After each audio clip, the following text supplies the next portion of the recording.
Bonjour à tous, j'espère que vous allez bien, vous derrière vos écrans.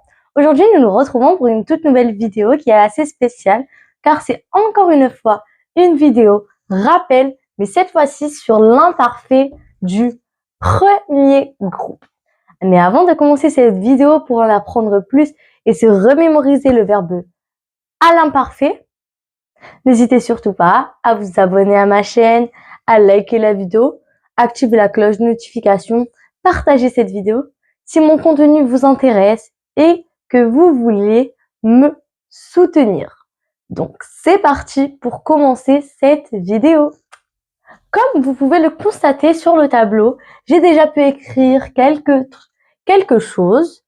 Donc en vert, on regarde le sujet de cette vidéo qui est un rappel sur les verbes à l'imparfait. Et nous avons le numéro 1 qui nous indique la première étape de cette vidéo qui est de savoir que le français comporte 3 groupes. Les 3 groupes sont le premier groupe, le deuxième groupe et le troisième groupe. Le premier groupe, on retrouve les verbes en ER. Le deuxième groupe, les verbes en IR. Et dans le troisième groupe, on va retrouver plusieurs types de verbes comme ceux en war, ceux en dre, etc. Donc, on peut savoir qu'il y a 3 groupes dans notre français et dans notre deuxième étape de cette vidéo, on apprend que la terminaison est à apprendre par cœur. La terminaison, elle est très simple. La terminaison, il y a une terminaison pour les ER, une terminaison pour les IR, et ainsi de suite. Et ils sont à apprendre par cœur. Une fois que tu connais ta terminaison par cœur, c'est bouclé. Tu n'as plus rien à faire. Tu connais ta leçon parfaitement. Donc, la terminaison, elle est à apprendre par cœur. Elle ne change jamais. Et pour le premier groupe, elle est égale à ER. Voilà pour les 2 étapes pour le commencement de cette vidéo. Maintenant, on va poursuivre tout ça avec un exemple pour les verbes en ER et un second exemple où nous allons essayer de conjuguer un verbe avant de découvrir nos terminaisons. Je vous écris ça. Alors, exemple. Connaissez-vous des verbes en ER? Moi, j'en connais. Vous devez sûrement vous aussi en connaître. Je vous laisse réfléchir. C'est parti. On commence. Alors, on peut retrouver le verbe manger, qui est un verbe de base. Un second verbe de base qui est danser. Ou encore attraper, chanter,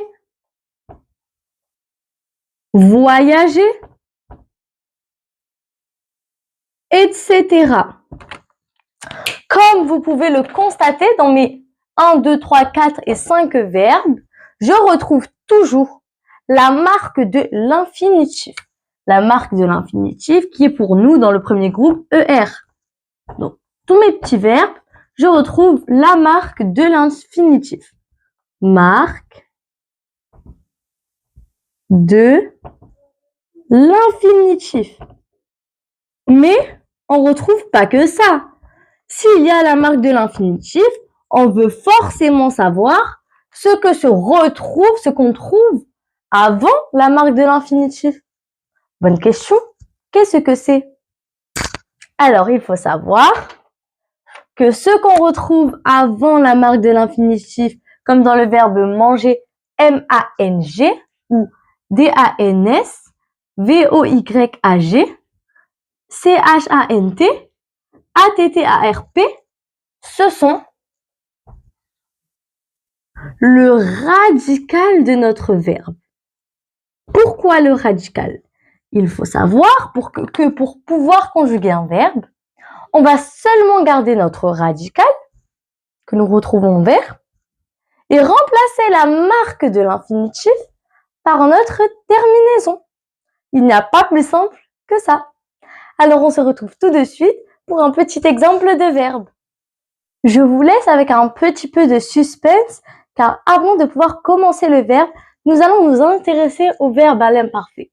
Il faut savoir que le verbe à l'imparfait, il représente une action qui est déjà passée. L'action, elle est terminée depuis un certain temps. Une action au passé. Donc, quelques exemples. Hier, avant, avant-hier, il y a un an, il y a 2 ans, la semaine dernière. Ceci, ce sont des choses qui se sont déjà passées. Je les ai donc déjà vécues. C'était une petite parenthèse pour savoir plus précisément qu'est-ce que le verbe à l'imparfait. Maintenant que nous savons ça, on va maintenant se concentrer sur les terminaisons, mais d'abord, nous allons conjuguer le verbe goûter. Est-ce que vous avez déjà entendu parler du verbe goûter? Quand l'après-midi, je reviens de l'école tranquillement et je dis « je vais faire mon goûter ». Mais goûter, c'est un verbe du premier groupe. Nous allons donc le conjuguer. On va se concentrer pour pouvoir déterminer notre marque de l'infinitif ainsi que le radical. Donc, la marque de l'infinitif, la voici. ER, on fait un petit rond. Et le radical, le voici. G-O-U-T. Maintenant, je vais écrire mes petits pronoms personnels qui sont je, tu, il, elle. Moi, j'écris que il pour avoir plus d'espace. Nous, vous et ils, elles. Comme vous le voulez. Voilà mes pronoms personnels. Comme vous le voyez, ceux-là, nous, vous, ils sont au pluriel.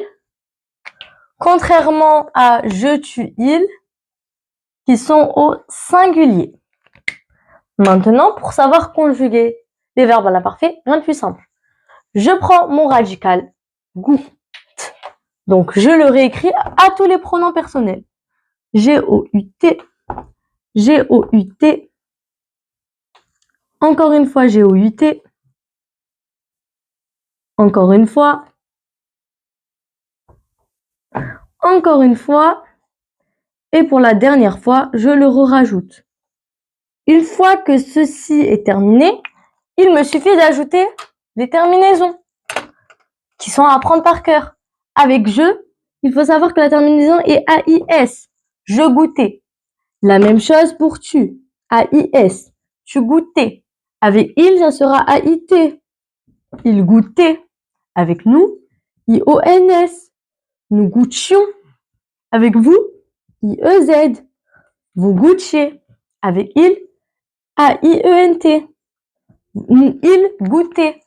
Voilà pour les terminaisons à l'imparfait et comment on conjugue le verbe goûter. Je relis. Je goûtais, tu goûtais, il goûtait, nous goûtions, vous goûtiez, il goûtait. Voilà, rien de plus simple. Maintenant, on va écrire nos petites terminaisons parce que nous avons pu les découvrir. J'efface tout ça.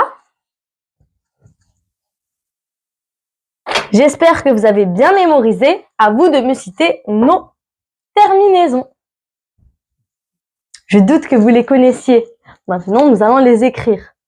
Nous avons dit qu'avec il, avec je, pardon, c'était AIS. Tu, AIS. Il, AIT. On va changer de couleur. Nous, IONS. Vous, IEZ. Et il, elle, au pluriel, AIENT. Voilà nos pronoms personnels. Maintenant, nos pronoms personnels. Je me suis trompée. Je voulais dire nos terminaisons.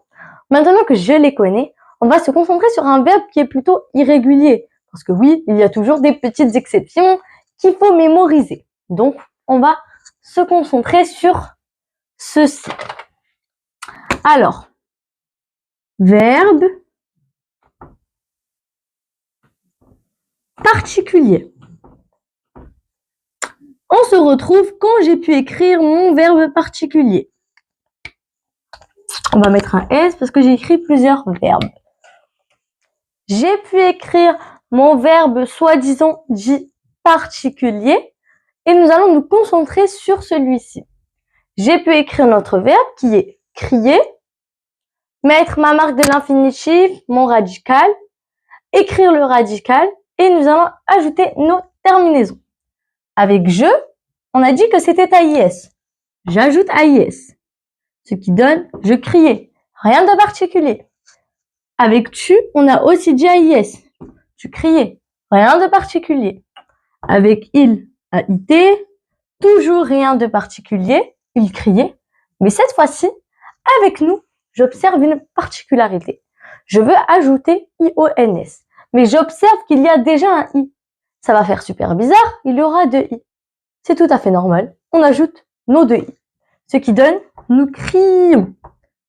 Donc, si vous observez qu'il y a deux I, n'enlevez surtout pas un I. C'est tout à fait normal. On garde les deux. Pareil avec vous. IEZ, vous criez. Et avec elle, pas de particularité. AIENT. Elle criait. Relecture. Je criais AIS. Tu criais AIS.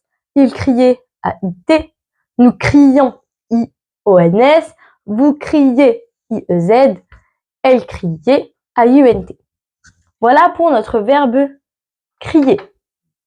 On a pu observer nos verbes particuliers, nos terminaisons, qu'on nous utilisons l'imparfait, le petit rappel, l'étape 1 et l'étape 2, et quelques exemples de verbes, ainsi que notre premier exemple de verbe. J'espère que vous avez compris cette vidéo, que vous avez mémorisé tout ça dans votre mémoire, que c'était un petit rappel qui vous a été très efficace, et je vous dis à bientôt pour une prochaine vidéo. Bye!